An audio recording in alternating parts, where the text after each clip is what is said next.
귀하십니다. 아까 우리 사회 보신 우리 배경 형제님도 말씀하셨지만 그 계절이 너무 좋은 날들인데 그런 노래 있잖아요.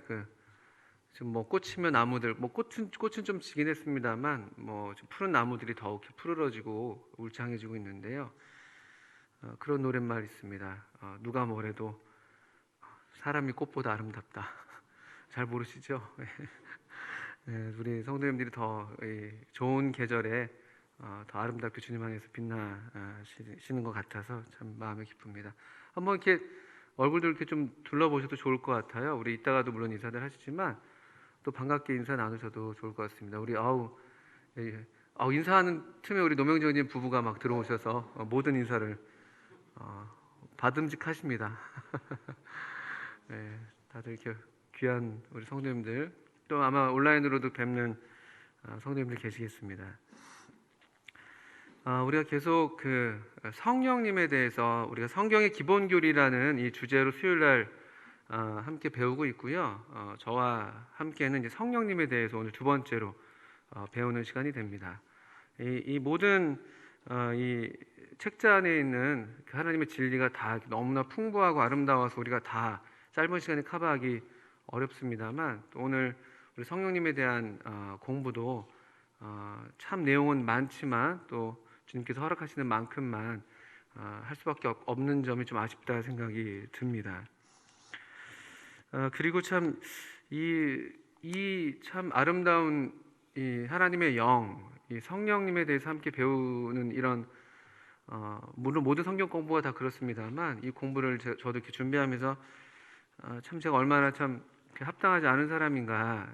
이 하나님의 영, 거룩한 영, 이 진리의 영, 온유하고 겸손하신 이 성령님을 물론 성령님은 원하진 않으실 수도 있으시겠습니다만 이 성령님을 증거하는 일에 있어서 저도 참 그런 성령님의 인도를 따라서 또 그분으로 충만한 삶을 사는 가운데 이와 같은 말씀들을 하나님 말씀답게 참 증거할 수 있으면 좋은데 그렇지 못한 것에 대해서 참 마음이 많이 안타까운 점이 있습니다. 또 그럼에도 불구하고 또 하나님의 진리는 하나님의 진리로서 또 증거되어야 되기 때문에 또 하나님 말씀을 우리가 또 의지하고 함께 하나님 말씀을 배워나가신다 생각하시면 좋겠습니다.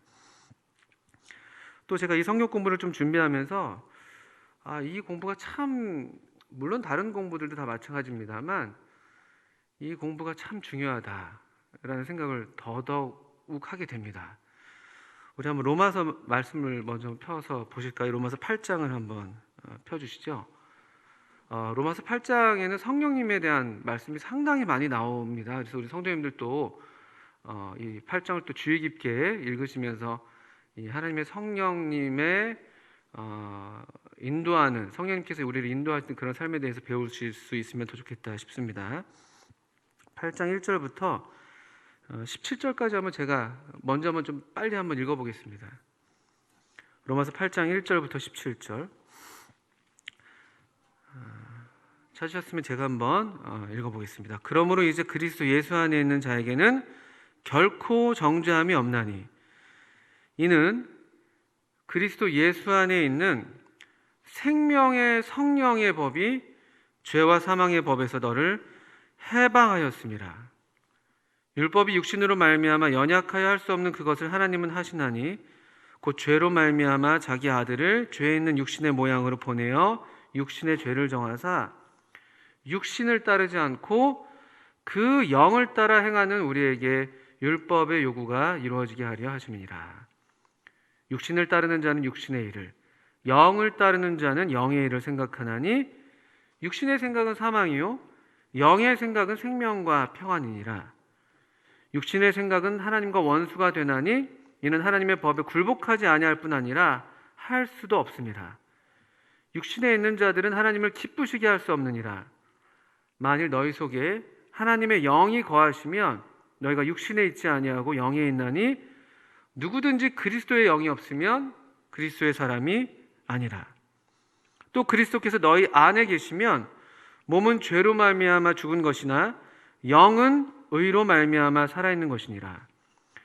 예수를 죽은 자 가운데서 살리신 이의 영이 너희 안에 거하시면 그리스도 예수를 죽은 자 가운데서 살리신 이가 너희 안에 거하시는 그의 영으로 말미암아 너희 죽을 몸도 살리시리라. 그러므로 형제들아 우리가 빚진 자로 돼 육신에게 져서 육신대로 살 것이 아니니라.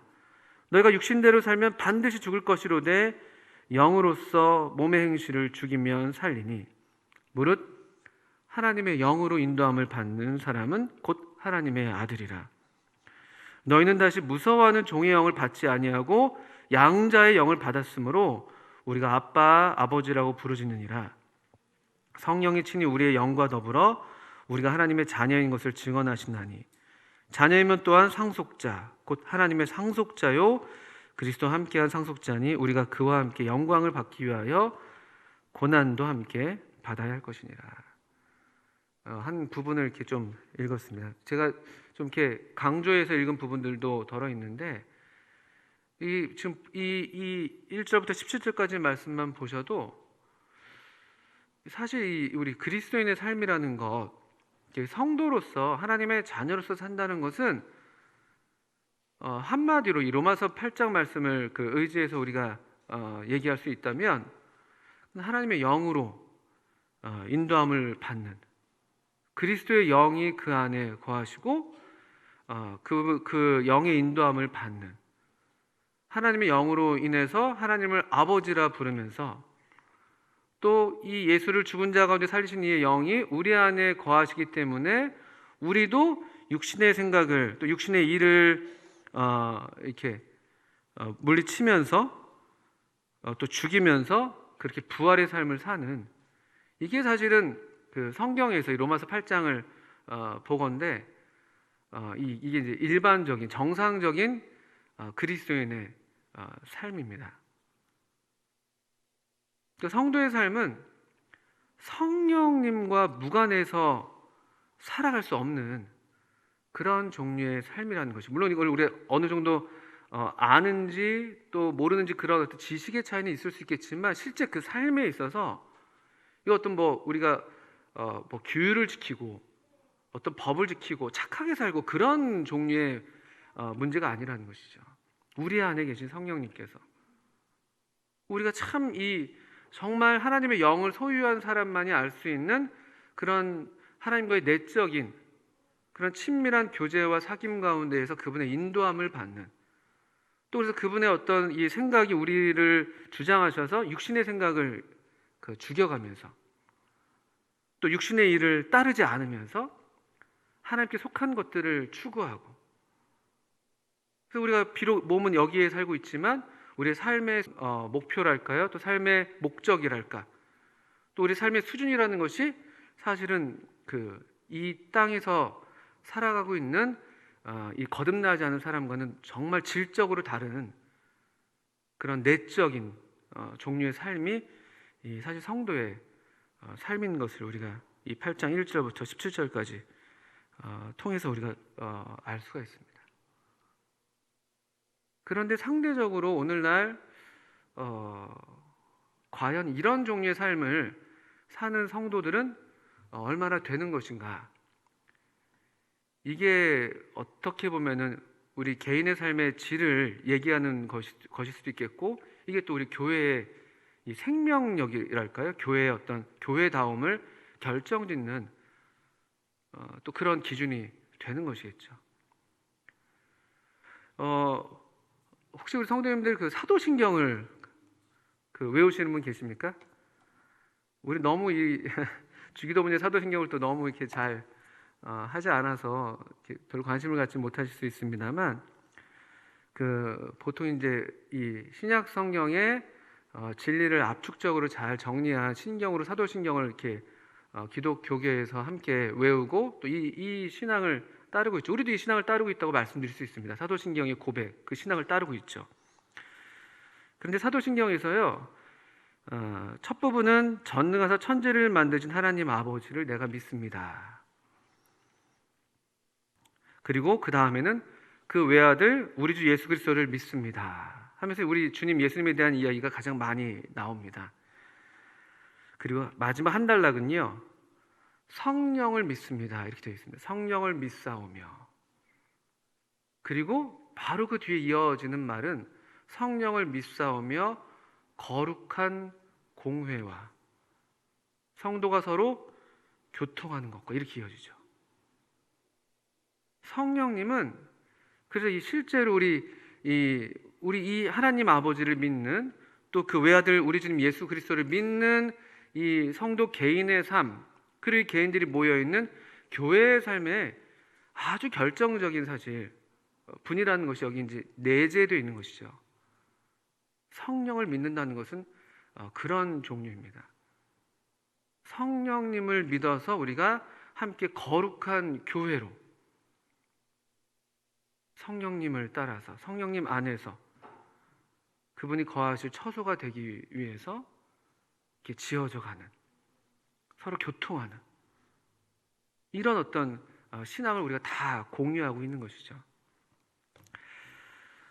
이런 점에서 거듭 말씀드립니다만 오늘날 우리 자신이 또 우리 대한민국에 참 많은 기독교인들이 있는데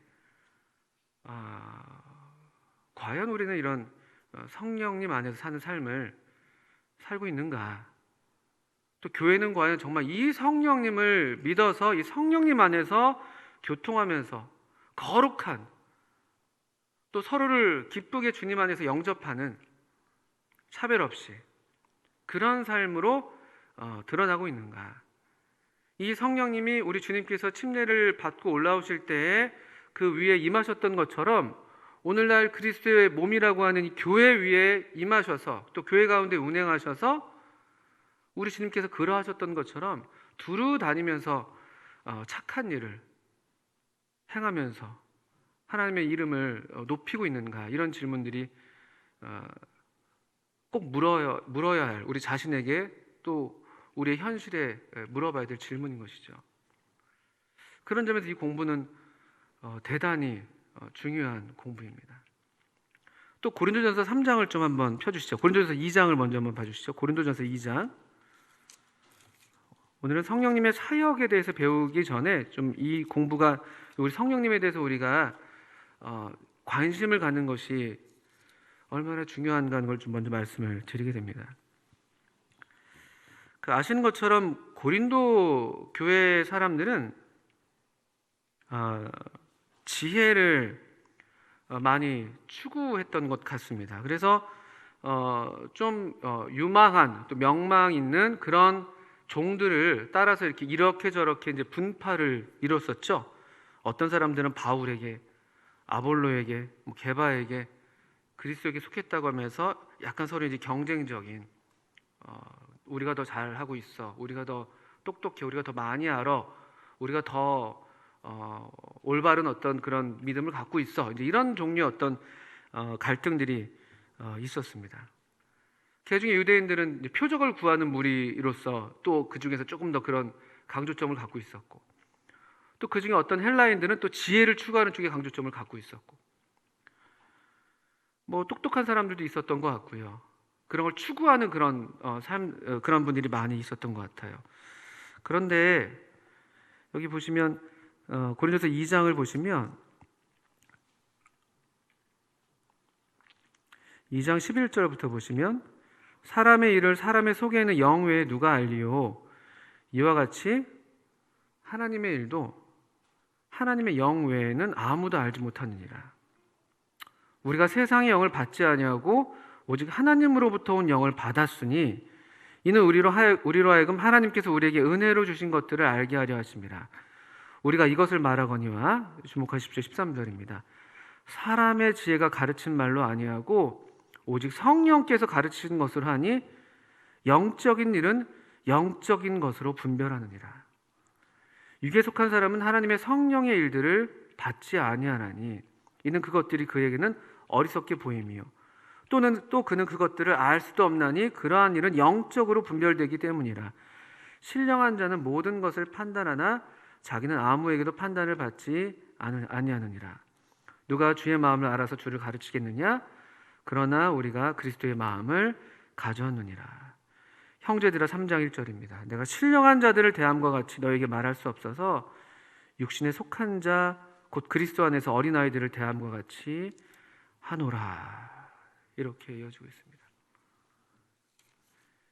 이 사도들이 전하고 있는, 사도들이 가르치고 있는 이 신약 성경의 진리는 사람의 지혜가 가르친 말이 아니라고 고린도서 2장 13절에서 알려주고 있죠. 그들이 사실 배워서 말하고 전하고 있는 것은 하나님으로부터 온 영을 통해서 우리에게 은혜로 주신 것들을 알게 돼서, 그래서 지금 얘기하고 있는 것이라는 것이에요. 오직 성령께서 가르치신 것을 한다, 이렇게 되어 있죠. 이게 또 오늘날 그 시대에 제가 보건대 제가 틀릴 수 있습니다만 그 아주 중요한 놓쳐서는 안 될 지점이라고 생각이 드는 게 오늘날은 그 다니엘서에서 예언한 것처럼 지식이 아주 많은 시대예요. 이미 아시는 것처럼 교육 수준이 다 굉장히 높이 올라가 있죠.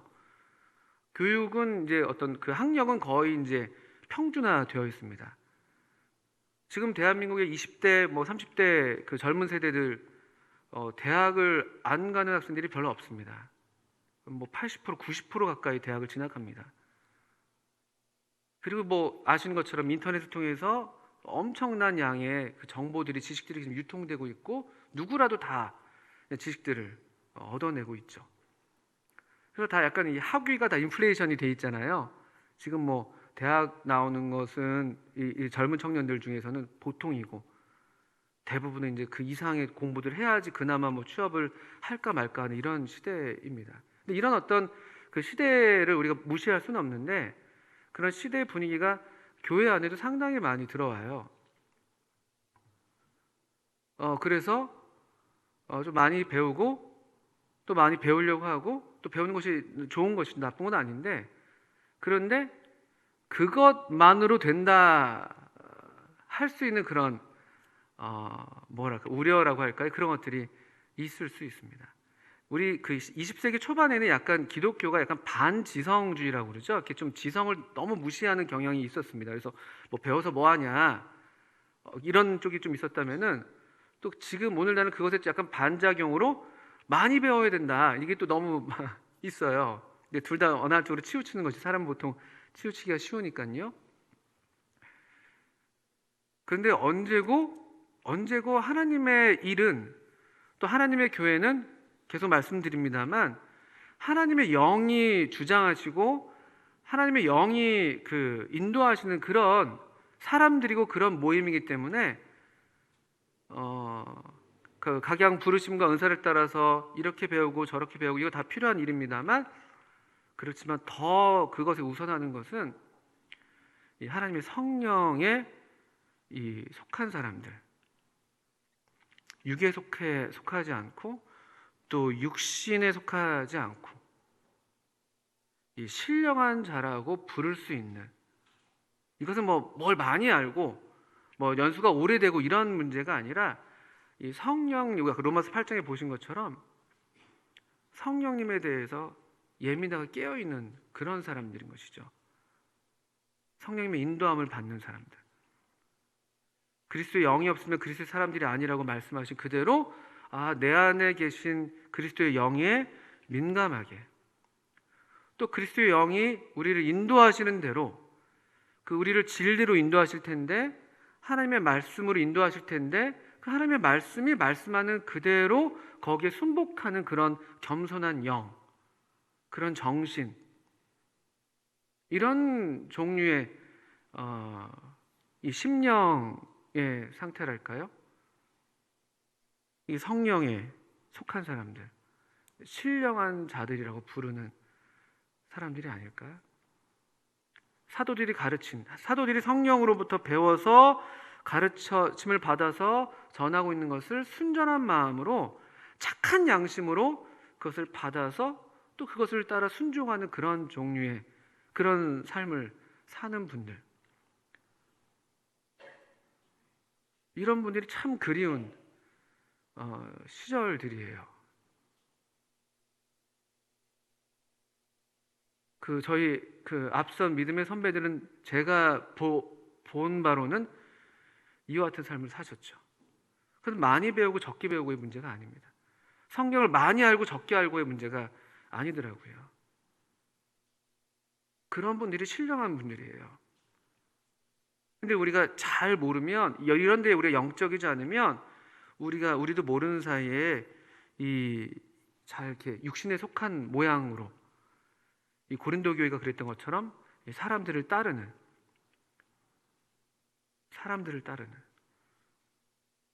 또 그래서 나뉘는데 그것이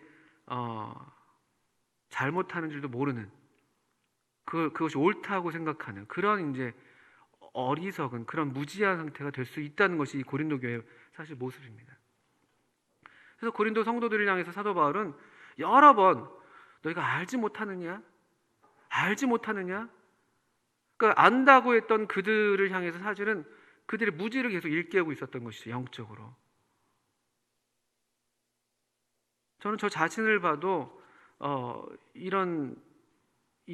우리가 얼마나 이 하나님의 영에 대해서 무지한가, 이런 것들이 참 두려운 마음이 있고, 이러면서도 은혜를 구하게 되는 것이죠. 그러면 오늘 이제 우리 성령님께서 실제로, 우리가 지난 공부 때는 성령님은 어떤 그런 비인격적인 어떤 이상한 어떤 물질이나 기운이 아니라 정말 살아계신 인격, 살아계신 하나님 이라는 것을 우리가 함께 배웠다면요, 오늘 이 시간은 그래서 이 성령님은 무슨 일을 하시는가, 이 성령님은 과연 하나님으로서 어떤 일을 하시고, 또 그렇다면 우리는 어떤 일을 성령님과 더불어서 기대하고 또 그 일에 동참할 수 있을 것인가, 이런 것들을 남은 시간에 좀 살펴보고자 합니다. 우리 교재가 잘 정리가 되어 있어서 교재 순서를 따라서 한번 말씀을 드려보겠습니다. 첫 번째로 성령님께서 하시는 일, 오늘 또 요즘에 우리가 누리고 있는 바로 그와 같은 일들입니다. 그것은 무엇인가 하면 창조 사역입니다. 성령님께서 하시는 일, 창조. 이거는 우주와 관련해서 이렇게 이제 성령께서 누구를 대상으로, 누구와 관련해서 이런 식으로 이제 일관성 있게 이렇게 서술이 되어 있는데요.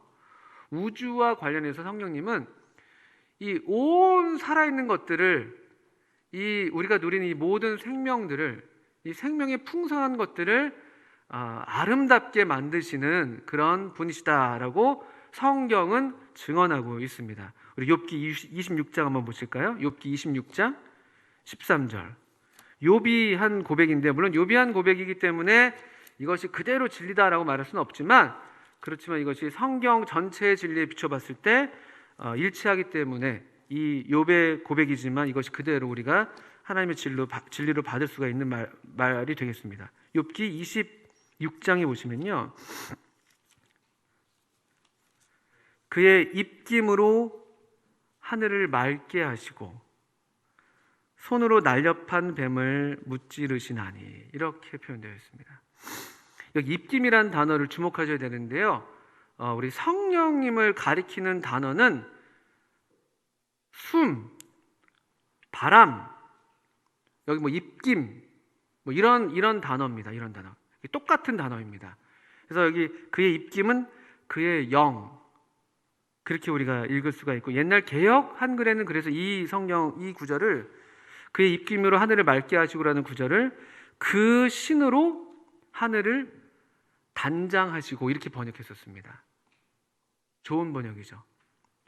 하나님께서 하나님의 영으로 하늘을 아름답게 단장하셨다, 이 하늘을 맑게 하셨다고 되는데, 오늘날 우리가 지금 누리고 있는 그런 것들이죠. 이 창조의 아름다움, 이 생명으로 충만한 이 세상이 우리에게 전해주는 그런 아름다움들을 이 성령님을 통해서 우리가 지금 누리고 있는 것입니다. 성령님이 이와 같은 창조의 일을 하십니다. 또 욥기 33장에 좀 뒤로 넘겨보시면요, 이것은 엘리후가 한 말입니다. 엘리후. 이것 아까 이제 26장은 욥이 한 말이라면 이것은 엘리후가 한 말입니다만, 역시 이것도 성경 전체의 진리에 비췄을 때 맞는 말입니다. 33장 4절에 보시면 엘리후가 이렇게 얘기합니다. 하나님의 영이 나를 지으셨고 전능자의 기운이 나를 살리시느니라. 이거 아멘입니다. 아멘. 우리 창세기 2장 7절에서 하나님께서 사람을 지으시고 그 코에 생기를 불어 넣으셨다고 했잖아요. 생기라는 단어 역시 같은 단어예요. 바람, 숨, 뭐 기운, 이게 성령이에요. 성령. 그러니까 우리 요한복음 3장에서도 바람이 임의로 불매, 성령으로 난 사람은 다 이와 같다라고 얘기하는 것이죠. 성령에 대한 그 유사한 것으로 바람을 얘기하는 것이 이상한 것이 아니죠. 하나님의 영이 나를 지으셨다. 사람에 대한, 사람을 지으시는 일에서 특별히 사람을 사람 되게 한 것에 대해서 이 유일한 구분점이 바로 이것이죠. 동물도 하나님께서 흙으로 빚으셨더라고요. 근데 동물과 사람의 차이가 뭔가 보니까 하나님의 영이, 하나님의 생기가 그 코에 불어진 것이죠. 사람은요. 얼마나 이 사람은 놀라운 존재인지, 하나님께서 만드신 이 세상도 얼마나 놀랍고, 그 중에 사람은 그래서 얼마나 더 존귀하고 아름답고, 사람이 그냥 그 물질로부터 진화된 것이라면 삶의 의미도 없고 목적도 없고 가치도 없는 것이죠. 도저히 이 하나님 없이는 사람의 이 의미와 가치를 설명할 수가 없습니다. 왜 사람은 이토록 존귀한 것인가? 우리 안에, 모든 사람 안에 이 하나님의 영이 불어져서, 비록 지금 우리가 이 죄로 말미암아서 파괴되어 있는 그런 하나님의 형상이긴 합니다만 여전히 그 흔적을 우리가 갖고 있기 때문에 우리가 그냥 본능적으로 사람이 존귀한 것을 아는 것이죠. 아무리 진화론을 가르쳐도 그렇습니다. 시편에서도 한번 보실까요? 시편 33편에 보시면 시편은 요즘 같은 계절에 읽기 참 좋은 그런 성경입니다. 시편 33편 6절을 보실까요?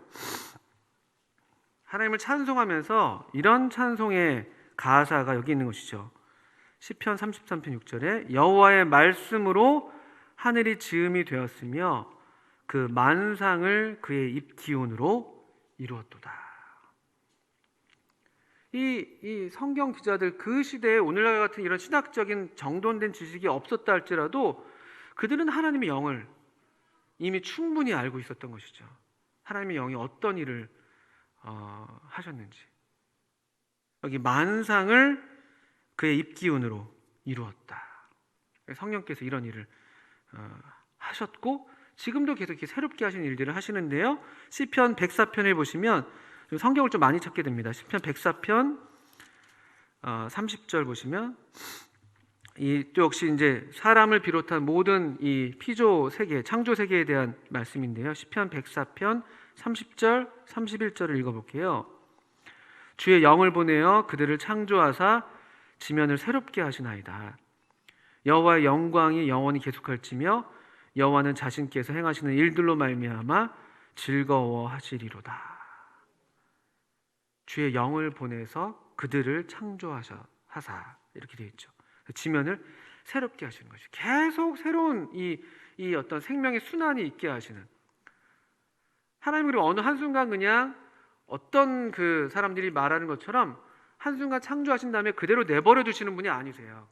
그 다음에 알아서 자연 법칙을 따라서 자연적으로 진화되도록 내버려 두신 분이 아닙니다. 여전히 분명한 의도를 가지시고 우리가 보신 것처럼 계속 지면을 새롭게 하시면서 여호와의 영광이 영원히 계속되며 하나님은 이 일로 즐거워하시는 분이십니다. 즐거워하시는 분. 이 창조자 하나님의 즐거움을 우리가 볼 수가 있습니다. 하나님의 영은 이 하나님 아버지와 더불어서 이 창조사에게 함께한 이 삼위일체 하나님, 아들도 만물이 그로 말미암아 지은 바 되었다고 요한복음에서 얘기되고 있고, 하나님의 영도 그렇고, 이 모든 즐거움과 기쁨, 이 삼위 하나님께서 누리시는 이 즐거움과 기쁨을 우리가 이 성경을 통해서 볼 수가 있고, 지금도 여전히 그래서 자연이 우리에게 주는 것들이 이런 즐거움과 기쁨이 있는 것입니다. 그래서 물론 계속 말씀드립니다만 지금은 죄로 인해서 이게 파괴되어 있기 때문에 때때로 자연이 우리를 침범하죠. 자연 재해들이 이제 그런 것들이지만, 그러나 또 그렇지 않을 때에는 이런 아름다움들을 계속 우리에게 비춰 보여주고 있는 것입니다. 원형을, 원래 이 하나님의 영께서 창조하셨던 그 완전한 아름다움을 우리로 계속 갈망하게 하는 그런 아름다움들이 남아있는 것이죠. 전도서에 나온 것처럼 때를 따라 아름답게 하시는 이 성령 하나님을 우리가 특별히 이맘때에는 더더군다나 더 이 생명의 영, 생명의 수여자이신 이 성령님을 더 우리가 찬양하기가 좋은 계절인 것이죠. 그래서 김춘수 시인이라고 그런 시인이 있습니다. 죄송합니다. 제가 설명을 잘 못드리겠네요. 꽃이라는 시가 유명한 시인데요. 내가 그의 이름을 불러주기 전에 그는 다만 하나의 몸짓에 지나지 않았다라는 이상한 말씀을 하시는 그런 분이신데 좋은 분이십니다. 이분이 나의 하나님이라는 시를 썼습니다. 나의 하나님. 저는 이 시를 이맘때 많이 읽어요. 봄에요. 나의 하나님이라는 시를 쓰면서 그 여러 이제 하나님에 대한 이미지들을 이렇게 쭉 이렇게 나열하는데 그 마지막 부분에 이렇게 표현합니다. 사랑하는 나의 하나님, 당신은 3월에 젊은 느릅나무 잎에서 이는 연두빛 바람이다. 멋지지 않습니까? 연두빛 바람. 하나님을 연두빛 바람이라고 노래한 시인의 시가 있어요. 언제 한번 이렇게 조금 마음이 여유가 있으시다면 한번 인터넷에서 김춘수 나의 하나님 치면 보실 수가 있습니다. 연두빛 바람. 이 창조하시는 사역. 이 첫 번째로 우주와 관련해서 하나님은 이 하나님의 영, 성령님은 창조하시는 일을 하십니다.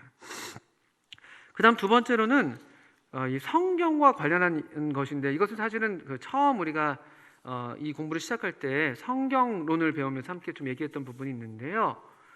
두 번째로 하나님의 영은 이 성경의 영감, 성경을 영감하시는 분이시죠. 성경의 감동을 하나님의 감동으로 되었다고 할 때 디모데후서 3장 16절에서요. 그 감동도 역시 이 숨이라는 단어랑 똑같은 단어예요. 성경에 그래서 하나님의 영이 깃들여 있어요. 이 뭐 책 자체가 막 이렇게 신비로운 책이다, 뭐 이런 이게 뭐 이렇게 막 받들어야 될 책이다 이런 의미가 아니라 이 하나님의 영이 깃들어 있는 하나님의 말씀이기 때문에 우리가 그래서 성경을 읽을 때 사람이 코에 생기가 들어와서 사람이 됐던 것처럼 오늘날 성도들이 성경을 읽을 때 그래서 살아나는 거예요. 여기 성령님이 깃들어 있으니까. 모든 성경은 하나님의 감동으로 된 것으로 교훈과 책망과 바르게 함과 의로 교육하기에 유익하니 이는 하나님의 사람으로 온전하게 되고 모든 선한 일을 행하기에 온전하게 하려 한다. 디모데 3장 16절 17절에 나오는 말씀인데요. 성령님께서 두 번째 성경과 관계에서는 이 감동,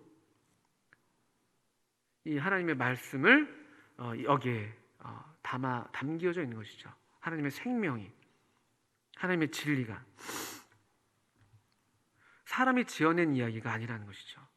하나님으로부터 나온 하나님의 영께서 우리 아까 고린도전서 2장에서 보신 것처럼 하나님의 영 외에는 누가 하나님의 일을 알 수가 있습니까? 그 하나님의 일을, 그 하나님을 우리에게 알려주시는 분으로서 영감. 이것은 이미 이제 끝난 일이죠. 이것은 성경을 기록하게 하실 때 완성된 이미 일이라면요. 오늘날 또 하나 중요한 일은 우리 성도들이 성경을 읽을 때에 성령께서 조명하시는 일을 하십니다. 조명. 비춰주시는 것이 비춰주시는 것. 이게 참 신비로운 또 사역 중에 하나입니다. 그냥 우리가 뭐 지각이 있다고 성경을 읽어서 성경을 다 이해하는 게 아니에요. 그렇지 않습니까? 글 못 읽는 사람이 우리 뭐 얼마나 있습니까? 대부분 다 글을 읽을 수 있죠. 근데 글을 읽는다고 해서 성경을 읽었을 때 그걸 그대로 다 우리가 이해하고 깨닫고 그게 우리한테 양식이 되는 게 아니잖아요. 우리 경험도 그렇고요. 성령께서 우리에게 조명해 주시는 사역을 하실 때에 이것이 정말 우리에게 양식이 되고 비침이 되죠. 참 놀라운 일이잖아요. 그렇더라고요. 저는 성경 이거 그냥 읽어서 바로 그냥 딱 성경표에서 읽어서 뭐 의미는 이해될지언정 이게 정말 내 영혼의 양식이 되는 것은 또 다른 문제인 것을 우리 모두가 알고 있지 않습니까? 그러니까 시간도 많이 필요하고 성경을 읽는데 성령께서 우리에게 조명해 주실 때까지 이걸 읽어내야 되는 거죠. 내가 읽었다 이걸로 끝나는 것이 아니라 그것도 물론 참 잘하는 것입니다만 성령께서 비춰주시는 그 말씀을 받아낼 때까지 진지하게 하나님 말씀 앞에 오래도록 그것을 우리가 기대하면서 우리가 읽어야 되는 게 맞는 것입니다. 요한복음 16장에서는 그러나 진리의 성령이 오시면 그가 너희를 모든 진리 가운데로 인도하시리니라고 16장 13절에 예수님께서 성령님에 대해서 약속하시면서 이런 말씀을 하셨습니다. 그 어떤 진리들은 성령님이 아니고서는 우리가 도달할 수 없는 진리가 있다는 거예요. 내가 글을 읽고 지각이 있고 이해력이 있다고 해서 진리를 깨닫는 게 아니라는 것이죠. 성령께서 오셔서 우리를 진리 가운데로 인도하시는, 달리 말해서 성령님이 아니고서는 도달할 수 없는 진리가 엄연히 있습니다. 엄연히. 성령께서 조명하지 않으시면 얼마나 놀라운 그 은혜인지,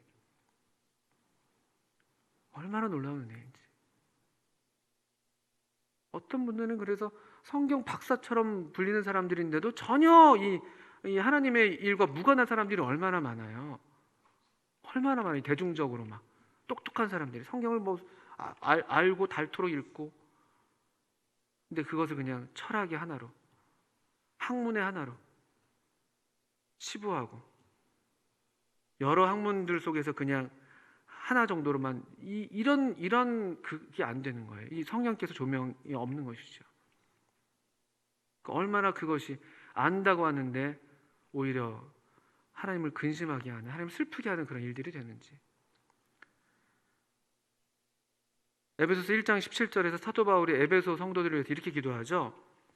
우리 주 예수 그리스도의 하나님, 영광의 아버지께서 지혜와 계시의 영을 너에게 주사 하나님을 알게 하시고, 이 지혜와 계시의 정신, 이 지혜와 계시의 영, 성령님이 지혜의 영이거든요. 계시의 영이시거든요. 이분을 통해서 우리가 하나님을 알 수 있다고 얘기하는 것이죠. 그러니까 이걸 위해서 사도 바울이 기도하는 거예요. 에베소 성도들에게. 그 에베소 성도들에게. 이렇게 하나님을 알지 않으면 이 거짓 교사들에게 또 흉악한 이리들에게 얼마든지 낚아채일 수가 있다는 거예요. 하나님을 안다고 다 똑같은 게 아니라는 것이죠. 성령님을 통해서 하나님을 아는 이 지식은 얼마나 고상한 지식인지. 그러니까 사도 바울이 내가 그리스도를 얻고 그 안에서 발견되려 하기 때문에 전에 알던 모든 것들을 다 배설물로 여긴다고 말할 수 있는 거예요. 그래서 그냥 단순히 그 지식이 나쁘다 이런 것이 아니라 이 성령님을 통해서 주님을 알게 되는 이것이 너무나 기쁘고 너무나 충만하게 되는 지식이기 때문에 이것에 비해서 다른 것들은 정말 가치가 없게 여겨지는 그런 종류의 지식이죠. 이런 기도가 우리에게 참 정말 절실하게 필요합니다. 세 번째로는 성령님께서 우리 주님과 관련해서, 예수 그리스도와 관련해서 또 하신 일들이 놀랍게도 우리 교재에 잘 정리가 되어 있는 한번 말씀을 드려볼게요. 첫 번째로 성령님을 통해서 우리 주님은 잉태되셨습니다. 누가복음 1장에 보시면 우리 예수님의 이 탄생 기록을 하고 있는 마태복음, 마태복음과 누가복음에 보통 나올 텐데요. 누가복음 1장에 성령이 너에게 임하시고 지극히 높으신 이의 능력이 너를 덮으시리니, 누가복음 1장 35절에 마리아에게 찾아간 가브리엘이 너가 지금 성령으로 잉태된 것이다. 마태복음 1장 18절에서도 같은 내용으로 이 요셉과 마리아가 약혼했는데 동거하기 전에 성령으로 잉태된 것이 나타났다, 이렇게 기록이 되어 있습니다. 예수님의 이 잉태, 이 마리아의 태에 오시게 된 것은 성령님으로 말미암은 것이다라고 성경은 분명하게 밝혀서 기록하고 있습니다. 그 양수, 그 창세기 1장 2절에 그 하나님의 영은 그 수면 위에 운행하셨다는 그런 말씀처럼 이 마리아의 이 자궁 안에 그 양수 위를 마치 하나님의 영이 또 그걸 덮으시는 것이죠. 그 능력으로. 그렇게 하나님의 영을 통해서 우리 주님께서 마리아의 태에 잉태가 됐습니다.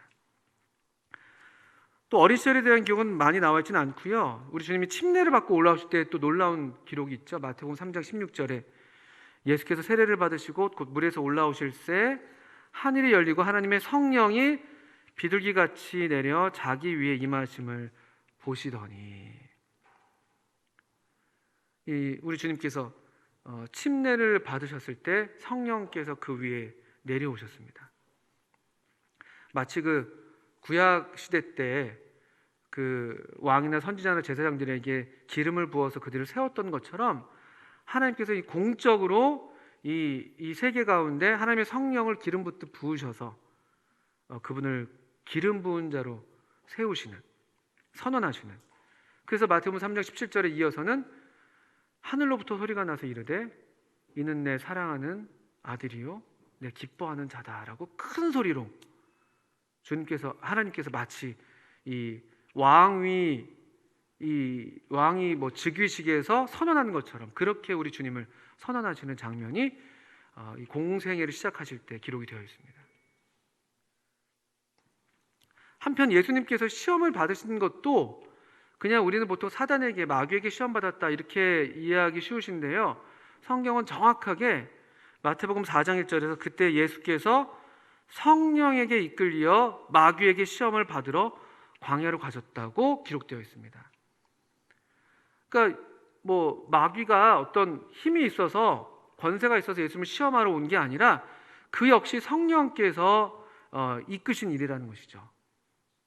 이건 우리 주님이 정말 자격을 갖추신, 첫사람 아담이 실패했다면 이 두 번째 아담 우리 주님은 이 시험에서 당당하게 통과한, 합격된, 그런 입증된 사람이라는 것을, 입증된 하나님의 종이라는 것을 드러내시기 위한 일종의 과정으로서 성령께서 우리 주님을 광야로 이끄셨습니다.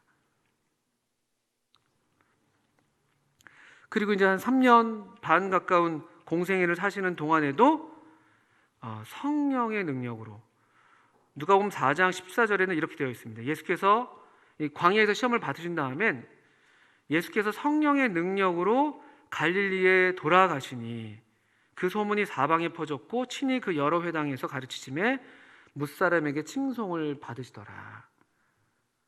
그 시험을 받으신 다음에 다시 갈릴리로 돌아가셨는데도 그때도 성령의 능력으로 돌아가셨다고 되어 있어요. 성령의 능력으로. 본격적인 공생애를 시작하실 때도 성령의 능력으로 시작하시는 것이죠. 그리고 아까 사도행전 10장에서 사도 베드로가 고넬료와 그의 가족들에게 하나님의 말씀을 전할 때 우리 주님을 증거하면서 하나님이 나사렛 예수에게 성령과 능력을 기름 붓듯 하셨음에 그가 두루 다니시며 선한 일을 행하시고 마귀에게 눌린 모든 사람을 고치셨으니 이는 하나님이 함께 하셨다. 그분이 두루 다니시면서 행하신 모든 일들이 이 성령으로 인한 것이다. 더 놀라운 것은 이 말씀을 좀 찾아보시면 좋겠습니다. 히브리서 9장 14절을 보실까요? 히브리서 9장 14절. 우리 주님께서 자신을 이 속죄물로 드리신 그 영원한 속죄를 이루신 그 놀라운 일에 대한 말씀이잖아요. 히브리서 9장 14절에 이 말씀 한번 천천히 읽어보겠습니다. 우리 주님은 그 자신의 생명을 누구에게 빼앗기신 것이 아니시죠. 나는 버릴 권세도 있고 얻을 권세도 있다고 말씀하셨죠. 요한복음 10장에서요. 그러나 이 계명은 아버지께로부터 받은 것이다라고 이제 말씀하셨는데, 그런 이제 아버지의 계명을 어떻게 순종하셨는가라고 볼 때 9장 14절에 13절부터 한번 읽어보겠습니다. 염소와 황소의 피와 및 암송아지의 죄를 부정한 자에게 뿌려 그 육체를 정결하게 하여 거룩하게 하거든 하물며 영원하신 성령으로 말미암아 흠없는 자기를 하나님께 드린 그리스도의 피가 어찌 너희 양심을 죽은 행실에서 깨끗하게 하고 살아계신 하나님을 섬기게 하지 못하겠느냐. 여기 우리 주님께서 자기를 하나님께 드리셨는데, 여기 영원하신 성령으로 말미암아 흠없는 자기를 하나님께 드리셨다. 얼마나 아름다운 장면인지. 우리 주님이 기쁘게 아버지의 계명에 순종하셨는데, 그 순종을 도우셨다고 해야 될까요? 그 순종에 함께 하신 분이 누구신가 하니까 이 성령 하나님, 이 성령으로 말미암아 자기를 하나님께 드리실 수 있었던, 드리셨던, 참 놀라운 말씀, 원래도 놀라운 말씀인데 이런 관점에서 볼 때도 참 놀라운 말씀이 아닐 수가 없습니다. 그러니까 이분 이렇게 그 흠없는 자기를 하나님께 드리신 이 주님의 피로 말미암아 우리가 얼마나 더 살아계신 하나님을 기쁘게 섬기고 예배할 수가 있겠습니까? 그리고 이 속죄물로 자신을 드린 것만이 아니라 부활하신 것은 말할 것도 없죠. 부활에 대해서는 성결의 영으로는 로마서 1장 같은 경우에 죽은 자들 가운데서 부활하사 능력으로 하나님의 아들로 선포되셨다. 성령님은 이 일을 참 기뻐하셨던 것 같아요. 무엇보다도 어느 일보다 제가 볼 때는 성령님은 생명의 영이시기 때문에 로마서 8장 2절에서 보신 것처럼 생명의 성령의 법 이런 말씀이 나오는데, 우리 성령은 생명의 영이시기 때문에 무엇보다도 이 부활의 일에 있어서는 정말로 제가 그냥 생각컨대 가장 기쁘게 이 일들은 정말 하시지 않았을까. 그래서 능력으로 하나님의 아들로 선포되셨다라고 로마서 1장 4절에 사도 바울은 이 진리가 참 벅찼는지 곧 우리 주 예수 그리스도라고 아주 이 아름다운 이 칭호와 이름을 아주 자랑스럽게 그 로마 제국 그 시저 그 황제가 황제 가장 가까이 있는 로마 제국에 있는 로마 성도들에게 정말 참된 왕이 누구신가, 성결의 영으로 살리심을 받으셔서 죽은 자들 가운데서 부활하셔서 능력으로 하나님의 아들로 선포되신 분, 그분이 정말 주 예수 그리스도시다. 그분 주 예수 그리스도가 정말 하나님의 아들이시다. 이렇게 좀 선포하고 있는 말씀이 로마서 1장 4절에 있습니다. 그리고 계시록 22장에서는 우리 주님의 다시 오심과 관련해서 이 주님께서 부활하신 우리 주님께서 지금 하늘로 오르셨는데 이제 다시 오실 것에 대해서 성령과 신부가 말하기를 오라 하시는도다 하면서 계시록이 마감될 때도 우리 주님의 다시 오심과 관련해서도 성령님께서 함께 동역하시는 모습을 볼 수가 있습니다. 그래서 이렇게 보면요, 저는 이런 관점에서 사실 공부한 게 처음인데요, 우리 주님의 나시고 그 다음에 다시 오실 이 모든 우리 주님과 관련된 이 사역에 있어서 이 성령님이 모든 그 우리 주님의 이 삶의 순간에 함께 안 하신 적이 없는 것이죠. 물론 이거 너무나 당연한 진리였을 텐데 이렇게 한번 우리가 보실 수가 있습니다. 우리 주님과 관련해서 이 성육신의 사역에 있어서 성령께서 어떻게 놀랍게 역사하시고 또 함께하고 하셨는지 우리가 배울 수가 있는 것이죠. 그리고 이제 이 믿지 않을 세상에 대해서 성령께서 하시는 일이 있습니다. 이건 사실 우리가 다 겪었던 일이죠. 그리고 이제 관련돼서 이 믿지 않는 세상에 대해서 성령께서 이 일을 하셔서 우리가 거듭나게 되는 것인데요. 우리 요한복음 16장을 보실까요? 요한복음 16장에 이 사역이 참 우리의 기도 제목이 되는 것이죠. 우리의 이 믿지 않는 가족들이 우리 주변에 참 계셔서 우리의 마음을 아프게 하는데 16장 8절을 보시면 16장 8절 9절 읽어보겠습니다. 그가 와서, 이 보혜사 성령님에 대한 말씀인데요. 그가 와서 죄에 대하여, 의에 대하여, 심판에 대하여 세상을 책망하시리라. 그러니까 이 성령은 믿지 않는 세상에게 이 죄를 책망하시는 일을 하십니다. 죄를 깨닫게 하는 일이죠. 근데 그것이 이 구절을 보니까 죄에 대하여라 함은 그들이 나를 믿지 아니하며, 불신의 죄를 깨닫게 하는 것이죠. 이것이 죄구나. 이것이 죄구나. 내가 나름대로 착하게 살았다고 했는데 이 예수님을 믿지 않고 있었던 것이 죄구나라는 것을 깨닫게 하는 이 사역. 성령께서 이와 같은 일들을 하십니다. 또 이와 같은 일을 하셨기 때문에 우리가 사실은 여기 이 자리에 있는 것이에요. 하나님의 은혜인 것이죠.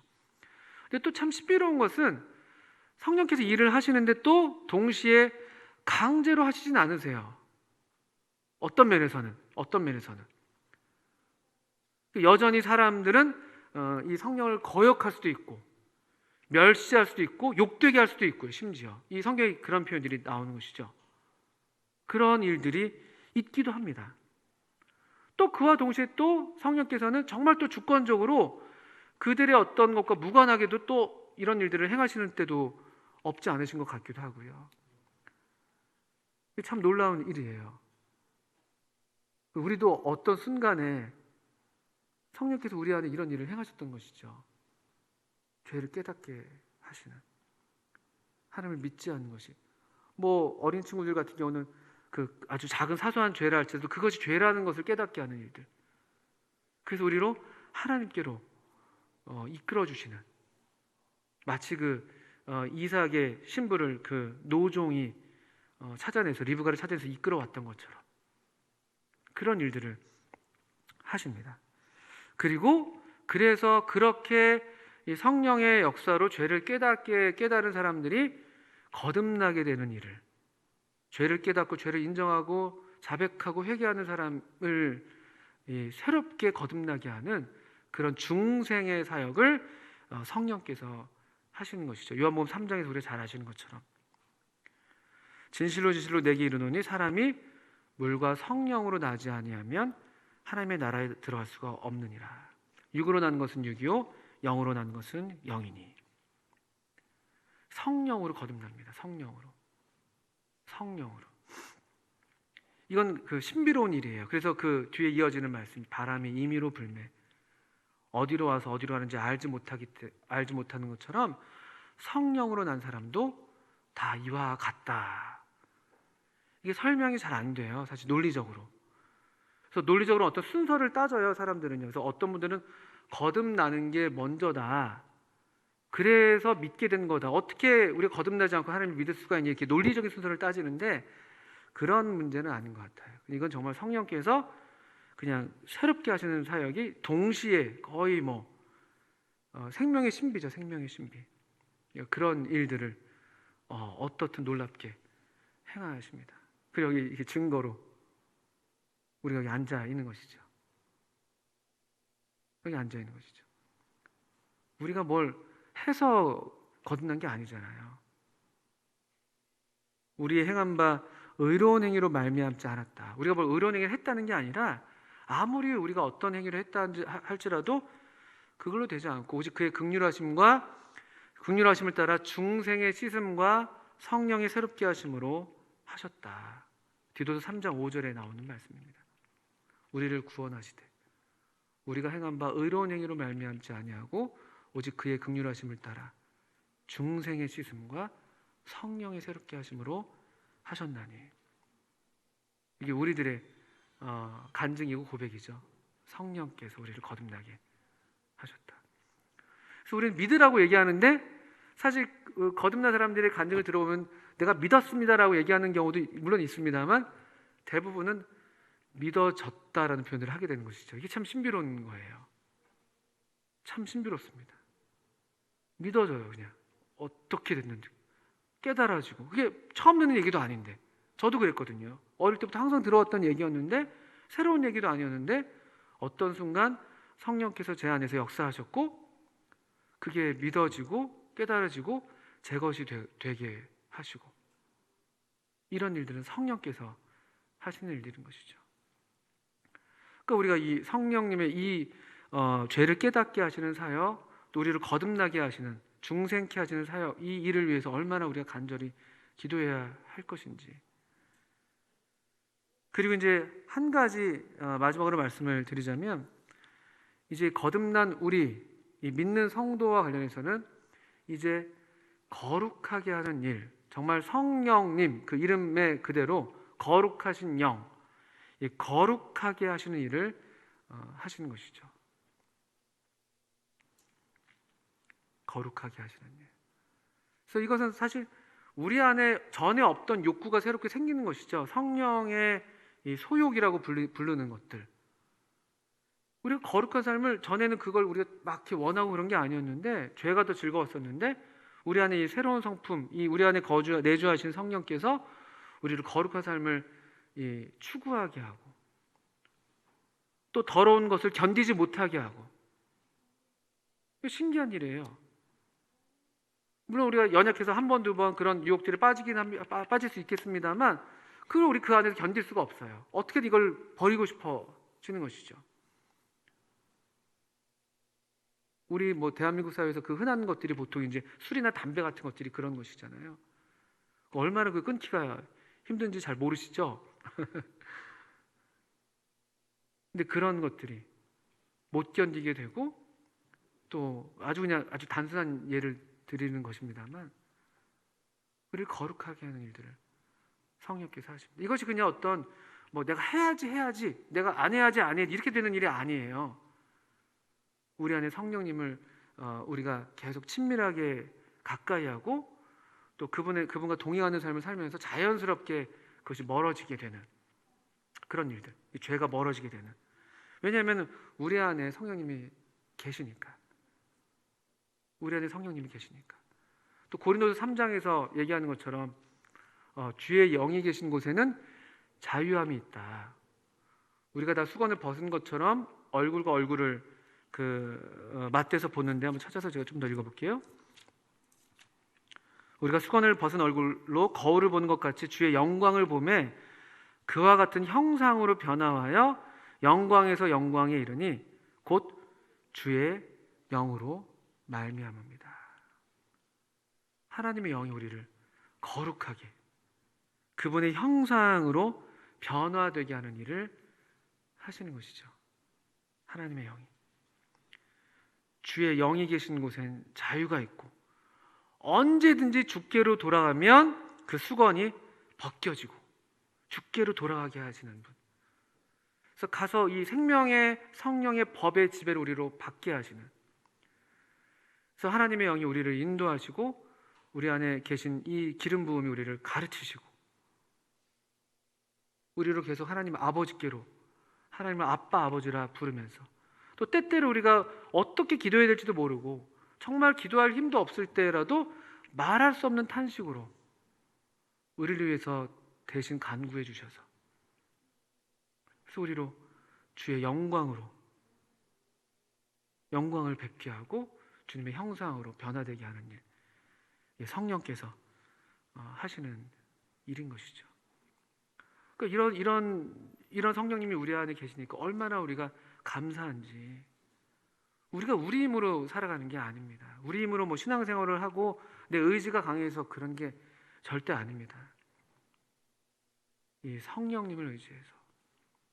그래서 사도 바울은 우리에게 이 성령님과 관련된 명령들을 주실 때 긍정적인 명령으로는 성령의 충만을 받아라. 성령의 충만을 받아라. 술 취하지 말고. 이 성령의 충만을 받기 위해서 우리가 어디에 매여 있지 않아야 될 것들이 있는 것이죠. 이 어떤 불순종의 경향들, 우리 안에 은밀한 죄들, 이런 것들을 내어버리고 성령의 충만을 받아라. 이런 긍정적인 명령이 있는 반면에 부정적인 명령으로는 성령님을 근심하게 하지 말아라. 또 성령님을 소멸시키지 말아라. 이런 명령들도 주십니다. 성령님이 근심하실 수도 있고, 또 성령님이 때때로 우리 안에 일으키신 어떤 그 불이, 불을 꺼트리는 그런 일들을 우리가 할 수도 있고 그런 일들이 있을 수 있다는 것이죠. 근데 반면에 우리는 얼마든지 또 성령님의 충만을 받으라는 명령을 따라서 기꺼이 우리 자신을 이 깨끗한 마음으로, 이 착한 양심으로, 이 하나님의 말씀을 순종하는 마음으로 순전하게 받고 하나님께서 가르치신 것으로 받고, 그렇게 될 때 우리도 모르는 사이에 사실 성령 충만은 우리 안에서 또 우리 삶 가운데서 나타나죠.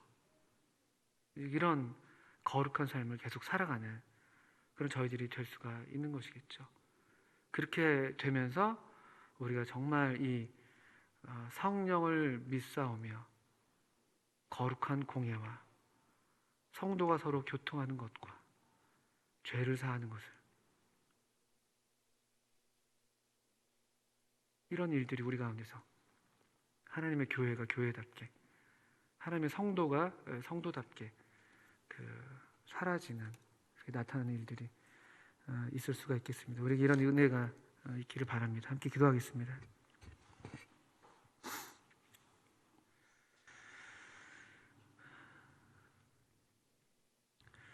하나님 아버지, 참 놀랍게 하나님의 영을 우리 가운데 참 보내주시고 하나님의 성령으로 말미암아 우리 마음에 하나님의 사랑을 부어주신 것을 인해서 감사를 드립니다. 또 여기 그래서 하나님의 사랑받는 귀한 자녀들이 이 참 깨끗한 마음으로 또 순전한 마음으로 주님 앞에 나와 있는 것을 주께서 기쁘게 보시겠사오니, 또 참 이 시간 이후로도 계속 우리 모두를 주님의 풍성하신 은혜로 복주시고 또 계속해서 우리로 성령님 안에서 살아가는 그런 은혜를 누리게 해주시기를 간절히 기도합니다. 예수님의 이름으로 하나님 아버지께 기도합니다. 아멘. 네, 감사합니다.